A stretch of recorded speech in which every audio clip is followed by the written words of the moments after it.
Hello guys, तो कैसे आप लोग। स्वागत करते हो आपके हमारे जावास्क्रिप्ट ट्यूटोरियल की 5th वीडियो में। अभी तक हमने जावास्क्रिप्ट के बेसिक्स से लेकर डॉक्यूमेंट ऑब्जेक्ट मॉडल और जावास्क्रिप्ट को हम कैसे यूज़ कर सकते हैं इसके बारे में बात कर लिए। अब हम बात करने वाले बेसिक्स ऑफ प्रोग्रामिंग की, जिसमें हम प्रोग्रामिंग क्या होता है, वेरिएबल्स क्या होते हैं, डेटा टाइप्स क्या होते हैं, कंट्रोल स्टेटमेंट्स क्या होते हैं जैसे इफ़ एल्स और स्विच स्टेटमेंट्स क्या होते हैं, और फॉर लूप और लूप्स के बारे में बात करने वाले हैं, और भी काफ़ी सारी प्रोग्रामिंग से रिलेटेड चीज़ों के बारे में बात करने वाले हैं, और बात करेंगे कि ये प्रोग्रामिंग हम जावास्क्रिप्ट में किस तरह से इम्प्लीमेंट करेंगे। तो चलिए बिना किसी देरी के आज की हमारी वीडियो को यहाँ पे स्टार्ट करते हैं। तो जावास्क्रिप्ट में अगर हमें प्रोग्रामिंग को समझना है तो मैं एक एग्जांपल लेके चल रहा हूँ, जिसमें एक शेफ है और उस शेफ के पास में सब तरह के एलिमेंट है, यानी सब तरह की सब्जियां हैं, सब तरह के फ्रूट है जो उसको कुक करने के लिए चाहिए। लेकिन अगर उसके पास एक रेसिपी नहीं होगी तो वो कुछ भी कुक नहीं कर सकता है। उसी तरह किसी भी ब्राउजर के पास सब तरह के एलिमेंट है, बटन है, नैव बार है, लेकिन जब तक उसके पास एक स्क्रिप्ट नहीं होगी कि उस बटन पे क्लिक करने पे क्या रिस्पॉन्स होना चाहिए या फिर क्या होना चाहिए उस बटन पे क्लिक करने के बाद में, तो उसके लिए हमें एक स्क्रिप्ट की ज़रूरत है, और उसी स्क्रिप्ट को हम प्रोग्रामिंग कहते हैं। तो प्रोग्रामिंग को समझने के लिए आप एक एग्जांपल लेके चलिए कि आपको एक प्रॉपर आंसर पे पहुंचना है, एक प्रॉपर कंडीशन पे पहुंचना है, लेकिन आपको नहीं पता कि वो कंडीशन कौन सी होगी, वो आंसर कौन सा होगा। लेकिन आप एक लूप का यूज कर रहे हो और उस आंसर तक पहुंचने का ट्राई कर रहे हो, और जब तक आप उस आंसर पर पहुंचोगे तब तक आप जितनी भी कंडीशन है वो सारी पॉसिबल कंडीशन को चेक कर चुके होंगे। तो अब हम जावास्क्रिप्ट के सिंटैक्स के बारे में बात कर लेते हैं। जावास्क्रिप्ट का प्रोग्रामिंग सिंटैक्स जावा सी प्लस प्लस से बिल्कुल रिसेंबल करता है। यानी सी प्लस प्लस में जिस तरह से आप फॉर लूप, स्विच स्टेटमेंट और इफ एल्स स्टेटमेंट यूज करते हो, ठीक उसी तरह जावास्क्रिप्ट में भी सिंटैक्स में भी आप same if else statement use करोगे। यानी अगर आपको सी प्लस प्लस आती है तो आपको जावास्क्रिप्ट सीखने में ज़्यादा दिक्कत नहीं आने वाली है। जावास्क्रिप्ट एक केस सेंसिटिव लैंग्वेज है। इसका मतलब अगर आपने एक वेरिएबल असाइन किया है जिसका नाम है कैपिटल NAME, और दूसरा वेरिएबल असाइन किया है जो जो स्मॉल NAME है, तो दोनों जो भी वेरिएबल है उन दोनों बिल्कुल अलग वेरिएबल होंगे, दोनों की वैल्यू अलग होगी और दोनों के जो पॉइंटर होंगे वो भी बिल्कुल अलग होंगे। और जावास्क्रिप्ट में कमेंट यूज करने के लिए आपको सिंपली जिस भी लाइन में कमेंट यूज करना है उस लाइन के आगे आपको डबल स्लैश यूज करना है। कमेंट यूज करके आप ब्राउजर के कंपाइलर को बता सकते हैं कि जो जिस लाइन पे आपने कमेंट यूज करा है वो लाइन कंपाइलर को रीड नहीं करनी है, और आपको हर एक स्टेटमेंट के बाद एक सेमीकोलन का यूज करना है। जिस तरह से आप सी प्लस प्लस में सेमीकोलन का यूज कर सकते हो, उसी तरह से आपको जावास्क्रिप्ट में भी सेमीकोलन का यूज करना है। अगर आप सेमीकोलन का यूज नहीं करोगे तो आपके एरर नहीं आएगी, लेकिन एक वार्निंग आएगी। और अच्छी प्रैक्टिस यही होती है कि आप हर एक स्टेटमेंट के बाद एक सेमीकोलन यूज करें। जावास्क्रिप्ट जो है वो एक डायनामिकली टाइप्ड लैंग्वेज है। इसका मतलब ये होता है कि जावा और सी प्लस प्लस में अगर आपको एक नंबर को एक वेरिएबल में असाइन करना है तो आपको उसके आगे एक कीवर्ड लिखना पड़ेगा, एक डेटा टाइप का नाम लिखना पड़ेगा। जैसे कि अगर आपको एक नंबर यूज करना है, नंबर की वैल्यू स्टोर करनी है वेरिएबल में, तो आपको उसके आगे इंट लिखना पड़ेगा। अगर स्ट्रिंग की वैल्यू स्टोर करनी है तो आपको स्ट्रिंग लिखना पड़ेगा। लेकिन जावा स्क्रिप्ट में ऐसा नहीं होता है। जावा स्क्रिप्ट एक डायनामिकली टाइप्ड लैंग्वेज है। इसका मतलब अगर आपको एक नंबर स्टोर करना है या फिर एक स्ट्रिंग स्टोर करनी है या फिर कुछ भी वेरिएबल में कुछ भी वैल्यू स्टोर करनी है, तो आपको सिंपली उस वेरिएबल के आगे वेर कीवर्ड का यूज करना पड़ेगा। आपको किसी इंट, किसी स्ट्रिंग का यूज नहीं करना पड़ेगा। हाँ तो गाइस, अब हम हमारे वीएस कोड में आ चुके हैं। वीएस कोड में मैं आपको जावा स्क्रिप्ट की बहुत सारे वेरिएबल्स के बारे में बताऊंगा, डेटा टाइप्स के बारे में बताऊंगा, कमेंट किस तरह यूज करते हैं उसके बारे में बताओ। तो यहाँ पे अब मैं क्या करूंगा, अब मैं एक नई फाइल क्रिएट कर लूंगा, जावा स्क्रिप्ट ट्यूटोरियल #3 नाम से एक फाइल क्रिएट कर लेता हूँ, और उस फाइल को यहाँ पे सेव कर लेता हूँ मैं। तो यहाँ पे मैंने क्या करा, यहाँ पे मैंने जावास्क्रिप्ट 2 नाम से क्रिएट कर लिया। तो मेरे को क्या करना है, मेरे को यहाँ पे जावास्क्रिप्ट 3 नाम से एक फाइल क्रिएट करनी है।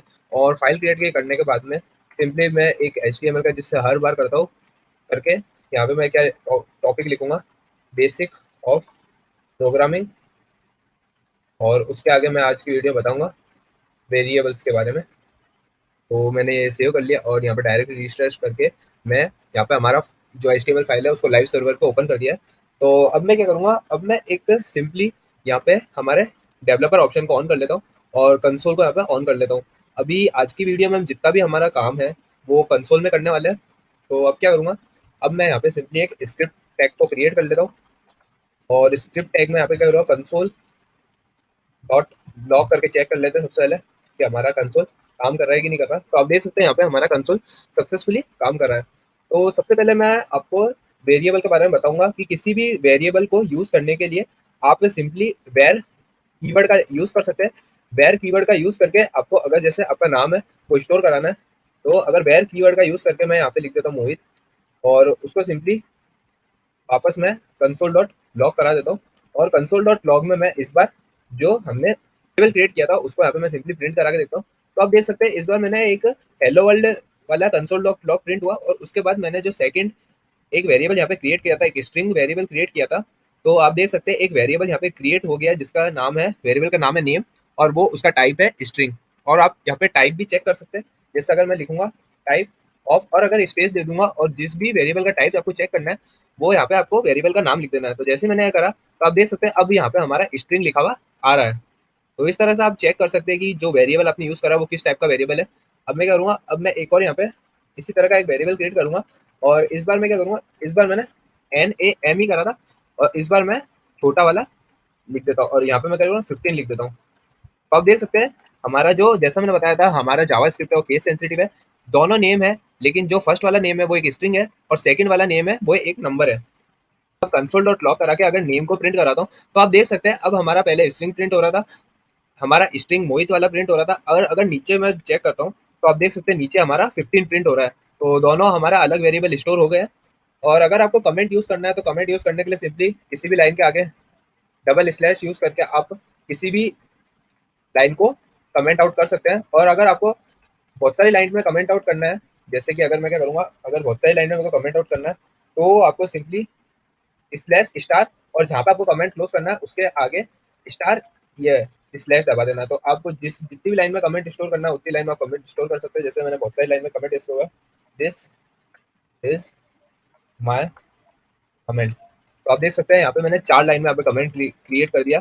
और अगर मैं इस पेज को इंस्पेक्ट भी करता हूँ, यानी अगर मैं इस पेज को इंस्पेक्ट करता हूँ तो आप देख सकते हैं यहाँ पे हमारा कमेंट दिख रहा है, लेकिन हमारा ब्राउजर है वो इस कमेंट को इग्नोर कर दे रहा है। और अगर मैं यहाँ पे, अब मैं क्या करूँगा, अगर मैं यहाँ पे मोहित है इसको सिंपली कमेंट में अगर लिख देता हूँ और इसको सेव करता हूँ तो आप देख सकते हैं यहाँ पे लिखा हुआ रहा है, एक रेफरेंस एरर आ रही है यहाँ पे, यानी यहाँ पे मैंने मोहित को असाइन ही नहीं करा है, लेकिन यहाँ पे मैं प्रिंट कराने की कोशिश कर रहा हूँ नेम को। तो यहाँ पे रेफरेंस एरर आ रही है।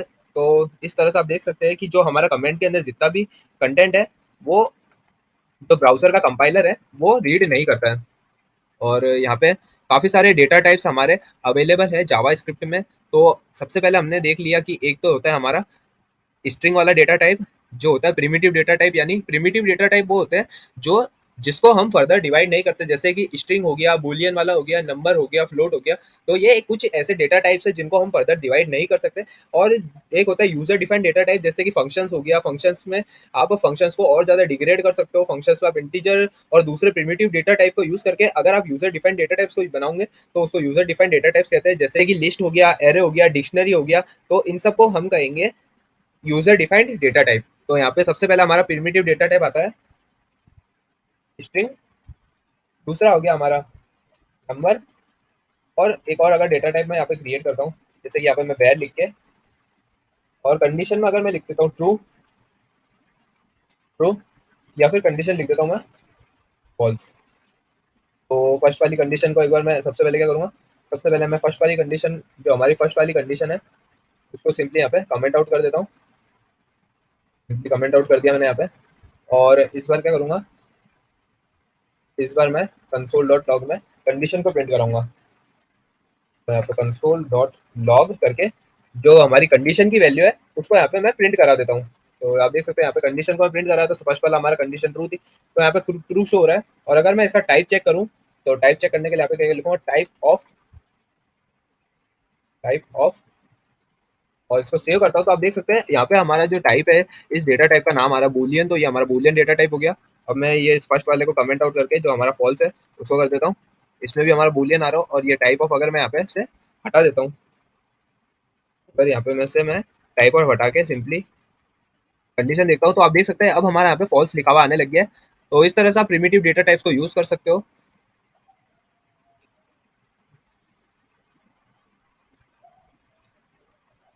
तो जो ये हमारा नेम वाला वेरिएबल है, जो नेम है ये मोहित है। तो ये मोहित एक स्ट्रिंग है और ये एक ग्लोबल वेरिएबल है। तो अगर अब मैं क्या करूंगा, अब मैं यहाँ पे एक फंक्शन क्रिएट कर देता हूँ। फंक्शन का नाम होगा डेफ माय फंक्शन। और उस फंक्शन के अंदर क्या करूंगा, मैं उस फंक्शन के अंदर वापस एक वेरिएबल क्रिएट करूंगा और वापस सेम वेरिएबल का नाम रखूंगा। और इस बार मैं मोहित की जगह कर देता हूँ मोहित की जगह कर देता हूँ यश। और इस बार क्या करूंगा, इस बार मैं हमारे जो यश हो उसको प्रिंट करा के देखता हूँ। तो अब मैं करूंगा यहाँ पे यश को प्रिंट करा के देखता हूँ कि अब हमारा जो नाम है वो यहाँ पे नीचे की तरफ क्या प्रिंट हो रहा है। तो आप देख सकते हैं जो जब हमने यहाँ पे एक मोहित नाम का नेम नाम का वेरिएबल क्रिएट किया जो स्ट्रिंग टाइप का है, डेटा टाइप उसका स्ट्रिंग है, और उनमें उसमें हमने वैल्यू स्टोर कराई मोहित, और उसको यहाँ पे प्रिंट कराया। तो आप देख सकते हैं सबसे पहले हमारे मोहित प्रिंट हुआ। उसके बाद हमने एक फंक्शन क्रिएट करा, उस फंक्शन के अंदर हमने वापस जो हमारा नेम वाला वेरिएबल था उस नेम वाले वेरिएबल को सिंपली वापस रीअसाइन कर दिया उसकी वैल्यू, और उसकी वैल्यू हमने कर दी यश। और अगर हमने अंदर की तरफ देखा तो आप देख सकते हैं यश हमारा यश हो रहा है, जो हमारा मोहित है वो रीराइट हो चुका है। और अगर मैं वापस से ये सेम वाला स्टेटमेंट इस फंक्शन के बाहर अगर यूज करूंगा तो आप देख सकते हैं फंक्शन के बाहर वापस अगर मैंने कंसोल डॉट लॉग नेम अगर प्रिंट करा है तो वापस हमारा मोहित प्रिंट हो गया। तो आप देख सकते हैं फंक्शन के अंदर जो हमने यश यूज करा है ये हमारा लोकल वेरिएबल है, लोकल वेरिएबल है। और जो यहाँ फंक्शन के बाहर हमने दो जगह मोहित यूज करा, कंसोल डॉट लॉग नेम करा जिसमें हमारा मोहित प्रिंट हो रहा है, तो ये हमारा हो गया ग्लोबल वेरिएबल। ग्लोबल वेरिएबल, जो भी ग्लोबल वेरिएबल होते हैं वो आप पूरे स्क्रिप्ट टैग में कहीं पर भी यूज कर सकते हो। और जो आपके लोकल वेरिएबल है तो लोकल वेरिएबल उस फंक्शन में ही आप यूज कर सकते हो और रीराइट कर सकते हो। जैसे कि अगर यहाँ पे यश है और बाहर अगर मैं यश प्रिंट कराना चाहता हूँ तो मैं मेरे को वापस बाहर की तरफ ही यहाँ पे वैल्यू रीचेंज करनी पड़ेगी। अगर मैंने बाहर वैल्यू रीचेंज नहीं करी तो मैं बाहर मोहित ही मोहित बार बार मेरा प्रिंट होता जाएगा। तो अब मैं क्या करूंगा, अब मैं आपको एक कॉन्स्ट कीवर्ड के बारे में बता देता हूँ। अगर मैं यहाँ पे कॉन्स्ट लिखता हूँ और कॉन्स्ट के बाद में अगर मैं यहाँ पे वेरिएबल क्रिएट कर देता हूँ और उस टेम्प में मैं वैल्यू असाइन कर देता हूँ सब्सक्राइब, और उस वैल्यू को अगर मैं वापस कंसोल डॉट लॉग करा के उसका टाइप चेक करता हूँ, जैसे मैं कंसोल डॉट लॉग करा के टाइप ऑफ में मैंने टेम का टाइप चेक कर रहा हूँ।